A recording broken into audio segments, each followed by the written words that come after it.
Vous êtes bien sur Éclair TV, chaîne 23 de votre satellite. Et oui, tous les jours, en midi, 18h, 23h, c'est votre quotidienne KNF. On vous parle un petit peu de tout ce qui se passe en Guadeloupe. Et bien sûr, on vous présente les forces vives. Et là, encore une fois, je vais vous présenter quelqu'un qui aime beaucoup rester dans l'ombre. Mais vous entendez son travail tout le temps. Pas plus tard qu'avec Mosaïka d'Admiralty, vous avez entendu son travail. Qui est-ce? Qui est-ce? Et il est avec moi sur le plateau de KNF, Mr. Frankie. Big up. Yes, eh ben on est là, merci de me recevoir, hein, Stylé, c'est toujours un plaisir. La dernière fois qu'on s'est vu, ça fait au moins 3 ans avec Music and News. Ouais, c'est vrai, le temps passe. Hein. Le temps passe et depuis, tu as quand même bien avancé, tu as continué à taffer. Alors, petit rappel, on va vous refaire toute la bio de Mr. Frankie, mais bien sûr, à l'époque de Hervé Angal, de R2D2 Redeem, c'est lui qui était derrière ça avec ses compatriotes Trax et Captain Nico. D'ailleurs, si on a une petite photo des trois, ça va pas nous rajeunir tout ça. Il en a fait tous les Redeem antillais de la nuit caribéenne. C'est lui qui est derrière ça. Et donc, la dernière fois qu'on s'était laissé, tu me disais que tu faisais donc des masterclass. C'est ça. Un petit peu pour former. Tu as senti l'envie de former justement les plus jeunes? Alors oui, c'est quelque chose qui est là, qui est latent aux Antilles. Tout le monde a envie de se former, se perfectionner, toujours aller plus loin dans la musique. Et c'était l'occasion pour moi de proposer donc ces masterclass. Martinique, Guadeloupe, ça s'est super bien passé. J'ai rencontré des beatmakers motivés, des techniciens aussi. Enfin bref, il y a un vrai vivier. Okay. Il y a un vrai vivier et voilà, ça demande beaucoup d'investissement. Et c'est sûr que la crise du Covid est passée par là. Donc ça m'a pas mal ralenti. Donc en ce moment, il n'y a pas trop de masterclass, même si ça ne m'empêche pas de rencontrer des beatmakers. Voilà. Par Zoom? Ouais, par Zoom. Mais bon, tu sais, c'est de la technique, il faut être là, il faut être présent. Mais qu'est-ce qu'on attend exactement qu'est-ce qu'on apprend exactement dans les masterclass? Je vois qu'il y a des pianos, il y a des synthés, il y a des ordis. Tu leur apprends à composer. Qu'est-ce que tu leur apprends exactement? C'est ça, donc c'est vraiment, l'idée, c'est de faire un hit. C'est comprendre vraiment les codes, les codes pour pouvoir performer et proposer des hits directement aux chanteurs pour qu'ils se sentent à l'aise, qu'ils puissent écrire et puis que ça puisse rentrer dans les différents médias. C'est ce qui est important aujourd'hui. Ah, donc on peut déjà créer un hit, on sait quand ça va fonctionner. C'est ça, on se dit, ça sent le tube. Ça sent le tube, ça. Cette petite mélodie va rester dans nos têtes et tout. C'est ça. Alors encore une fois, on sait que tu travailles pratiquement avec tous les artistes. On l'a dit, encore une fois, c'est lui qui était là, qui rythmait vos nuits. Vous voyez les chanteurs, mais il y avait celui qui composait. Là, tu continues, c'est-à-dire que tu as travaillé sur l'album de Warped. C'est ça. Là encore, tu as composé tous les instruments? En tout cas, une bonne partie, oui. C'est vraiment un vrai travail d'équipe qu'on a fait. Ouais. Et voilà, ça a fonctionné direct, ça a matché. Et puis du coup, on a fait tout l'album ensemble. Ouais. Et c'est un album que vous pouvez retrouver un petit peu partout. Okay. Il y a notamment son morceau qui tourne toujours, Héritage. Et puis bon, c'est Warped, quoi. On ne se lasse pas, on écoute. Enfin voilà, c'est vraiment un lyriciste. Ouais. Et on aime ses textes, on aime le personnage. Donc allez-y, écoutez Warped, c'est magnifique. Voilà, d'ailleurs, vous pouvez voir en double écran le clip de Warped, Héritage. Là encore, mais comment ça s'est passé la connexion? C'est lui qui est venu vers toi ou ça a été l'inverse? Comment ça s'est passé? Non, en fait, Rico a repris vraiment la production d'arrache-pied. D'accord. Voilà, il a une équipe, il y a Dacha, on a monté une petite équipe. Okay. Et du coup, avec Dacha qui était déjà le manager de Warped, voilà, ça s'est fait de fil en aiguille et puis on s'est rencontrés, on a commencé à taffer et puis comme je t'ai dit, ça a matché quoi. Ok, donc aujourd'hui en fait tu travailles chez Rico Deps. C'est ça. Donc là tu vois un petit peu toute la plaque tournante des artistes caribéens, de la Guadeloupe en tout cas. Tu as aussi travaillé donc, comme je le disais à l'intro avec Admiral, sur son album Mosaïka. Oui. Là aussi, ça a été un plaisir pour toi justement d'intégrer le gros cas mélangé à ce que tu maîtrises de ouf, c'est-à-dire le milieu urbain, dancehall, reggae. Ça a été facile pour toi de composer tout ça? Écoute, au début, j'appréhendais un petit peu. Ouais. Voilà, j'étais pas forcément très à l'aise puisque déjà je suis de la Martinique, c'est pas tout le monde qui le sait. Mais bon, le gros cas, c'est pas forcément… Adopté par la Guadeloupe, encore un. Voilà, donc c'est pas forcément des rythmes avec lesquels j'ai grandi. En plus, j'étais en métropole, donc c'était un peu particulier. Mais bon, il me faisait écouter 2-3 trucs et tout de suite, ça a tilté dans ma tête. Puis on a commencé à travailler ensemble, il me montrait 2-3 trucs, on a rencontré des percussionnistes et du coup, ça a matché. Avec mon côté un peu plus urbain et le côté traditionnel, quand tu mélanges les deux, ça fait quelque chose de magique. Et donc, vous attendiez justement un tel succès parce que là, il a ramené toutes les générations. C'est fou, des petits bouts de chou qui dansent un petit peu comme lui devant les clips. aux grandes personnes, c'est ça fait du bien d'entendre le gros cas dans notre musique. Tu t'attendais justement à un tel boom musical? Lui, il y croyait plus que moi. Il y croyait plus que moi, mais comme je t'ai dit, au bout de 2-3 titres, je me suis rendu compte de la puissance. Franchement, je me suis rendu compte de la puissance et enfin voilà quoi, on s'en lasse pas non plus. Mosaïka aujourd'hui, c'est que des classiques. Exact, c'est fou, ça tourne partout. N'hésitez pas, là on voit Joli Congo, mais il y a aussi franchement, faites-vous plaisir. Allez prendre l'album d'Admiralty. Vous voyez, il y a des gens qui bossent nuit et jour. Là encore, c'est parce que c'est très compliqué de te booker. Et il est là, mais je peux même pas vous dire à quel point je suis reconnaissant parce que tu travailles tout le temps finalement. Je travaille tout le temps, c'est vrai. Ben, comme je m'occupe aussi du studio Henri Debs et Fils, donc ça m'oblige à être là régulièrement, assister aux séances. Et puis la nuit, je compose, j'arrange des morceaux pour les artistes. Et enfin voilà, mais je me plains pas du travail parce que c'est du bonheur. Exact. Et c'est ma passion. Donc jamais je vais me plaindre du travail qu'on me donne aujourd'hui. Donc voilà.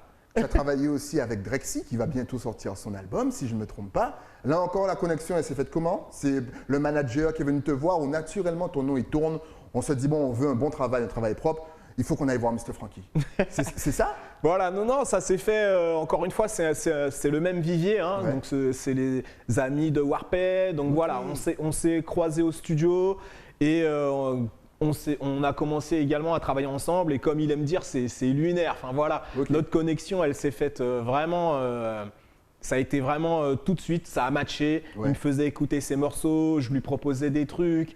Tout de suite, ça tiltait, on s'enjaillait dans le studio. On a commencé à faire du nuit et jour. Enfin voilà, c'était vraiment, on a vraiment bien travaillé. Et je pense que, enfin voilà, c'est un album que vous n'allez pas oublier, je pense, parce qu'il est déjà terminé. Il est déjà terminé. On attend juste la bonne période. Ah, voilà la bonne période, on attend. En tout cas, on attend Drexy aussi sur le plateau. Il y a du lourd. Comment tu arrives justement à t'adapter à chaque artiste? Parce que mine de chaque artiste, c'est un monde différent. Tu peux passer de Drexy, à Warped. Bon, en même temps, c'est des potes, donc ces deux-là, je pense que l'univers, il se ressemble. Mais à Sadik, à aussi Amiral, à énormément. Comment est-ce que tu arrives à t'adapter et à leur proposer quelque chose qui correspond justement à l'univers de l'artiste? Bah alors ça, c'est ma chance. Hein. Aujourd'hui, ça fait un petit moment que je fais de la musique. Donc, j'essaie de rentrer, le caméléon, tu vois, on essaye de s'adapter à la personne avec qui on travaille. Et puis, je suis très à l'écoute. Voilà, je suis perméable, j'essaye de m'imprégner de ce que l'artiste fait. Et du coup, avec mon côté musicien aussi, donc voilà, on commence à jouer des mélodies, des accords, et puis voilà, quoi. J'arrive à rentrer dans l'univers de l'artiste assez facilement, c'est vrai. Alors, tu es musicien, on va rappeler, tu joues de quoi exactement? Tu joues du piano, synthé, je suis claviériste. Tu fais de la guitare? Qu'est-ce que tu fais? Non, je suis claviériste et je programme mes compos, MAO, etc. Donc, tu prends combien de temps pour faire un rythme, justement, un instru? C'est toute une nuit, quand il faut que ça soit vraiment très bien, très parfait. Tu peux prendre une semaine, mais en règle générale, tu prends combien de temps? En règle générale, ça va assez vite parce que, comme j'aime dire aux beatmakers, perdre du temps sur une compo, des fois après on se lasse, ça perd un peu d'énergie. Il faut profiter de la vibe qui est là tout de suite. Donc j'essaye d'aller assez vite et puis après on peaufine, après on arrange, après on rajoute une guitare, mais vraiment le corps, le squelette, il faut qu'il soit là assez rapidement. Donc voilà, ça me prend 3-4 heures, parfois moins. Vous imaginez, vous faites un rythme en 30 minutes. Et encore, en 10 minutes, bling, tac, on rajoute tac, tac, tout, tac. Ça doit être ça, hein, surtout quand on a travaillé avec des tracks, avec des gens comme ça. C'est ça. Parce que là encore, c'est l'équipe, tu travailles encore avec lui? Bah écoute, on est en contact, hein, c'est le cousin, donc on est en contact et enfin voilà, on collabore sur des projets ensemble. Il m'arrive de mixer des titres pour lui, mais je sais que lui aussi il rayonne et voilà, ça me fait super plaisir qu'on continue à évoluer comme ça, quoi. Alors le fait d'avoir justement intégré le gros cas dans la musique, est-ce que ça t'a donné d'autres idées? Est-ce que tu t'es dit, bon, ça a marché, je vais tenter autre chose? Un mélange de styles. Est-ce que si dans tes projets, pour l'instant, tu restes, voilà, en même temps, tu as pas mal de boulot, mais est-ce que dans les projets, ça peut être sympa de mélanger les styles? Alors c'est vrai que ça m'a pas mal inspiré et qu'il y a énormément de choses à faire dans ce domaine. Donc ramener l'ancien, le mettre dans le nouveau, on sait que c'est quelque chose qui a toujours existé, mais là avec le gros cas, c'est vraiment un truc particulier et c'est quelque chose qui nous appartient, quoi. Donc d'autant plus, il faut s'en servir. Et puis, enfin voilà, je sais que Henri Debs restaure l'ancien, il restaure les vinyles, etc. Donc il y a vraiment de quoi faire et on n'a pas fini de vous proposer des trucs intéressants, quoi. Alors justement, tu travailles aussi avec l'homme qu'on appelle Rihanna, qui a touché je ne sais plus combien de millions de vues grâce à son titre Casanova. Là, il fait un carton en France. D'ailleurs, tu étais à Paris pour travailler sur son album. C'est là vrai. aussi, c'est déjà prêt? On peut rien te cacher. Hein. Eh ben, je sais tout, je sais tout. Voilà, donc franchement, n'hésitez pas vraiment à encourager Rihanna parce que le travail qu'il est en train de faire pour notre musique est gigantesque. Est-ce que ça se prépare bien cet album? Est-ce qu'il est terminé? Warvana, c'est un bosseur. Ouais. Warvana, c'est un bosseur et il n'arrête pas de travailler. Ok. Il y a plein de tubes en préparation. Ça va vraiment être du lourd. Et enfin voilà, c'est un vrai bonheur de travailler avec lui. On se comprend très bien. Et enfin voilà, c'est encore une fois, c'est une équipe gagnante. Donc je pense que là, cette année, il va vraiment frapper fort. Il s'attendait que Casanova fonctionne à un tel niveau parce qu'effectivement, tout le monde écoute Casanova en France. C'est un truc de fou. Regardez les stories, vous les voyez tous en train de danser Casanova. Je ne sais pas ce qu'ils ont, mais ils kiffent Rihanna. Est-ce que vous vous attendiez à ça? Bah écoute, on espère toujours que ça fonctionne. Donc là, il a utilisé les codes qui cartonnent. Donc bah là, évidemment, dès l'instant que ça rentre et que ça touche certains publics, bah forcément, ça fait super plaisir, quoi. Est-ce qu'ils s'y attendaient? Peut-être pas, même si derrière, ils attendent tous à ce que ça cartonne. Ok. Et est-ce que tu peux nous livrer quelques petits secrets sur son futur album? Qu'est-ce qu'il y aura? Il y aura quel genre de featuring, quel genre de mélodie, quel genre de style? Ou ça reste secret défense? Ça va whiner. Ça va whiner. Du bouillon. Ça va whiner. Non, il va, je pense qu'il va marquer. Ouais. Il va marquer et il y a beaucoup de classiques. Okay. Il y a beaucoup de classiques qui là ça sera intemporel, je pense. Et vous vous adressez à qui dans cet album? C'est-à-dire, est-ce que vous adressez vraiment, on sait qu'il y a des codes. Donc les codes, lorsque tu sors un son bien sûr sur Paris, ce ne sont pas les mêmes codes qu'en Guadeloupe ou en Martinique. C'est clair. Là, quel code avez-vous utilisé? Est-ce que vous avez réussi à faire le mix des deux? Bah écoute, c'est toujours l'objectif. Hein. On essaye de plaire à tout le monde. Ouais. Enfin, je pense qu'il a essayé de plaire à tout le monde.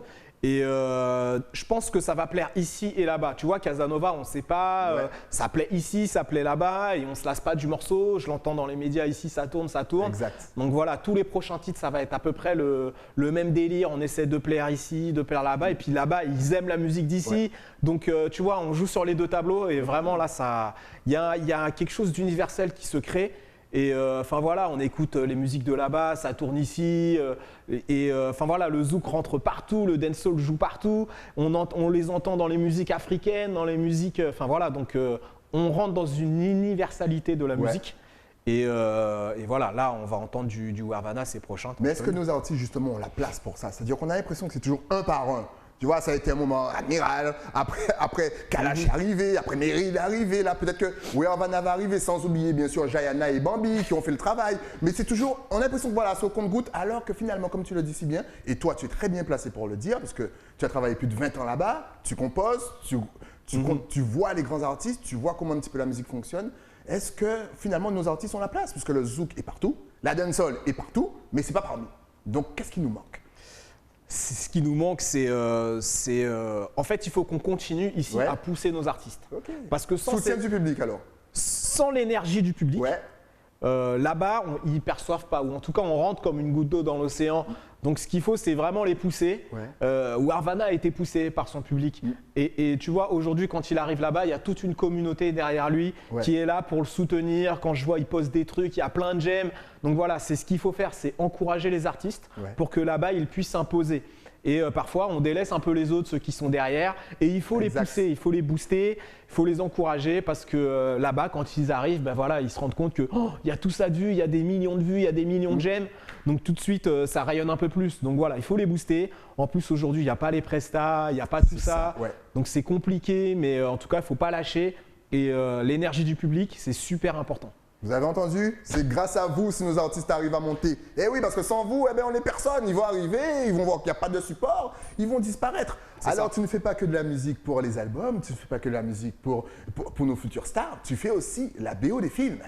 Donc, on a eu un petit film qui est sorti avec tous les artistes qui s'appelle Mauvais Choix. Et là encore, la BO, c'est toi. Ouais, c'est vrai. Il fait tout. Donc, bah oui, c'est Kishna m'a sollicité pour donc travailler sur la BO. Et enfin voilà, il m'a dit bon, Francky, essaye de faire un petit truc qui correspond un peu à la tendance, etc. Mais il avait déjà une petite idée. Et donc, je lui ai proposé deux, trois instrus. Et enfin voilà, il a tilté sur une et il m'a dit voilà, c'est celle-là. Je lui ai dit attends, et laisse-moi faire 2-3 arrangements. Donc j'ai essayé de la moderniser, la mettre dans l'air du temps. Et donc après, il m'a dit bah, écoute, j'ai peut-être un feeling avec Sadik, tout ça. Et puis voilà, Sadik. Je lui ai proposé, il est passé au studio, il a écouté Francky, j'ai un truc, tout ça, et puis ça a fonctionné tout de suite. Donc franchement, je suis content. Je suis content parce que ça n'arrive pas souvent et quand ça arrive, ça fonctionne. Donc j'espère qu'il y en aura d'autres derrière. Je suis sollicité en ce moment pour d'autres productions. Donc j'attends que ce soit vraiment concrétisé pour en parler. Et puis, mais il y a vraiment des choses intéressantes. Et j'espère être sollicité dans le futur pour je pense que oui, je pense qu'ils vont te solliciter. J'ai envie de te dire, qui d'autre?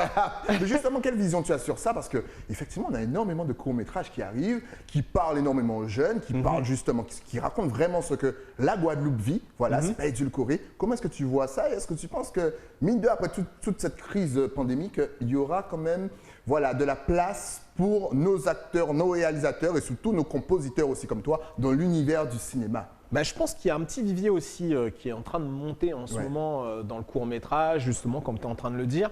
Et vraiment, c'est un plus pour nous. C'est encore des choses qu'on peut apporter. Et c'est une porte ouverte aussi à tous les beatmakers comme moi qui travaillent d'arrache-pied pour pouvoir proposer leurs compos, etc. Et les producteurs n'ont pas besoin d'aller piocher sur Internet ou de se déplacer dans l'Hexagone pour pouvoir trouver des musiques de qualité, des musiques qui nous ressemblent et qui ressemblent aussi à ce qu'ils proposent. Donc c'est vraiment également là un travail d'équipe. Il faut vraiment écouter la prod, essayer de trouver des images ou quand elles n'existent pas, de se les imaginer et proposer des choses encore une fois de qualité, calibrées pour l'image, quoi. Tu travailles aussi avec d'autres personnes, c'est-à-dire hors de la communauté caribéenne. Est-ce que tu as le temps déjà, parce que tu travailles un petit peu sur tous les albums de tous les artistes, est-ce que tu as le temps de travailler un petit peu pour d'autres personnes dans un autre style totalement différent, je ne sais pas, techno, je ne sais même pas ce qu'il mais voilà, un autre domaine que le tien. Est-ce qu'on t'a déjà sollicité? Alors écoute, mon travail reste souvent très communautaire, très local. C'est aussi pour ça que je suis aux Antilles, parce que ça me fait également du bien de pouvoir travailler pour ma communauté. Donc je suis beaucoup sollicité ici. Et j'ai pu travailler avec Denny Shane, donc c'est mon associé au studio. Il est également ingénieur du son et beatmaker aussi. Donc on a travaillé ensemble sur un reportage, on a bossé là-dessus et vraiment ça a été un travail un petit peu différent parce que c'est pas de l'urbain qu'on propose, c'est vraiment s'adapter à la production. Et là on est dans du documentaire, donc c'est une autre approche de la musique. Et franchement ça a été super bénéfique, super instructif. Et puis, enfin voilà, c'est que du bonheur encore. Donc ça veut dire que si on veut être comme toi, on n'est pas seulement cantonné justement à la composition pour les artistes. On peut faire énormément de choses à côté. C'est ça, pour les documentaires, pour les films, quoi d'autre? Pour les pubs peut-être? On ne sait jamais, c'est alimentaire. Non, pour les pubs. Et puis il y a d'autres choses. Il y a le spectacle qui arrive. Mais bon, je me souviens avoir habillé les shows d'Admiralty, l'intro, l'outro, les interludes, etc. Donc voilà, c'est des choses qu'on peut faire. C'est de la musique, c'est de l'habillage. On peut habiller les radios, on peut habiller Éclair TV. Voilà, il y a plein de choses à faire. Voilà, vous voyez comment il nous donne des idées? C'est extraordinaire. Les jingles, j'ai fait des habillages pour d'autres chaînes également. Donc c'est des choses que je peux faire, Comment devient-on comme toi? Voilà, s'il y a un petit jeune là qui nous regarde, il a à peine 10 ans, il se dit moi je vais faire comme lui maman, je vais composer des instrus avec les artistes à son studio, travailler sur des sons. Comment est-ce qu'on devient comme toi? Quelle qualité faut-il? Faut-il avoir une bonne oreille, une bonne écoute, de l'imagination, être insomniaque? Dis-nous tout. Mais là, tu as dit quand même pas mal de choses. Et puis, il faut être passionné. Il faut ne pas avoir peur d'accorder du temps sans forcément avoir l'objectif de gagner de l'argent. Donc, c'est ce qu'il y a de plus difficile au départ. C'est toujours laisser du temps sans forcément avoir les retombées tout de suite. Ne jamais lâcher. Aujourd'hui, il y a énormément de beatmakers sur la place. Il y a Internet, il y a les logiciels. Donc voilà, faut pas lâcher, faut aimer l'informatique. faut aimer bidouiller, faut aimer travailler, avoir le plus de jouer d'un instrument, c'est top quoi. Donc c'est bien de pouvoir faire un petit peu de clavier, de faire un petit peu de guitare. Tout ça, ce sont des plus qui vont aider nos futurs beatmakers. Bah ouais. Excellent. En tout cas, merci d'être passé sur le plateau alors qu'on est en train de le voir, en train de s'amuser comme un petit fou. Encore une fois, allez acheter l'album de vos artistes. Et lui aussi, il est derrière ça. Maintenant, si on veut te contacter, voir ce que tu fais comme boulot, est-ce que tu es connecté sur les réseaux sociaux? Est-ce que tu as Facebook, Instagram, Twitter? Vas-y, balance de toute façon. Ça va s'afficher juste ici. Oh là là, j'aime bien. Yes. Bruno, il est à fond dedans. Voilà, c'est Mr. Franky partout. C'est génial. Voilà, donc vous tapez Mr. Franky un petit peu partout, collez sur Instagram, décollez sur Facebook, _ sur Twitter et décollez sur YouTube. Vous pourrez voir bien sûr toute sa playlist des années 2000. Environ gal qui pékin jamais là, c'est moi. Au R2D2 Redeem. Qui se souvient du R2D2 Redeem? Bien sûr, on salue Média Tropical, Captain Nico, Trax et toute la famille. Merci d'être venu, de m'avoir laissé un petit peu de temps pour parler avec toi. C'est toujours un plaisir d'avoir ton professionnalisme sur le plateau. Yes. Dès qu'il y a une nouveauté, tu reviens. Bah écoute, dès que tu as un truc à annoncer, je sais que tu es connecté, donc tu vas je te connais. T'as vu Justement, si tu avais un tout dernier message à faire passer, Guadeloupe, Martinique, Guyane, La Réunion, Haïti, Jamaïque, Barbados, Sainte-Lucie, Saint-Martin et bien sûr Saint-Vincent.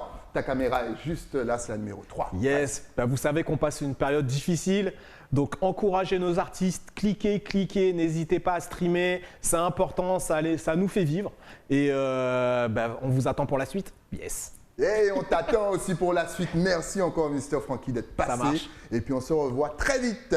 Nous, on se revoit aussi très vite, bien sûr, c'est-à-dire demain, même heure, même chaîne. Le temps pour moi juste de remercier mes partenaires. Et oui, déjà celui qui m'habille, direction Basse-Terre. Et oui, il faut aller faire un petit tour chez l'écrin. Et bien sûr, si vous voulez une petite coupe comme la mienne, direction GBS Concept. Florence Gisors vous coiffe comme personne. Nous, on se donne rendez-vous demain. Et oui, toujours sur Éclair TV. À demain.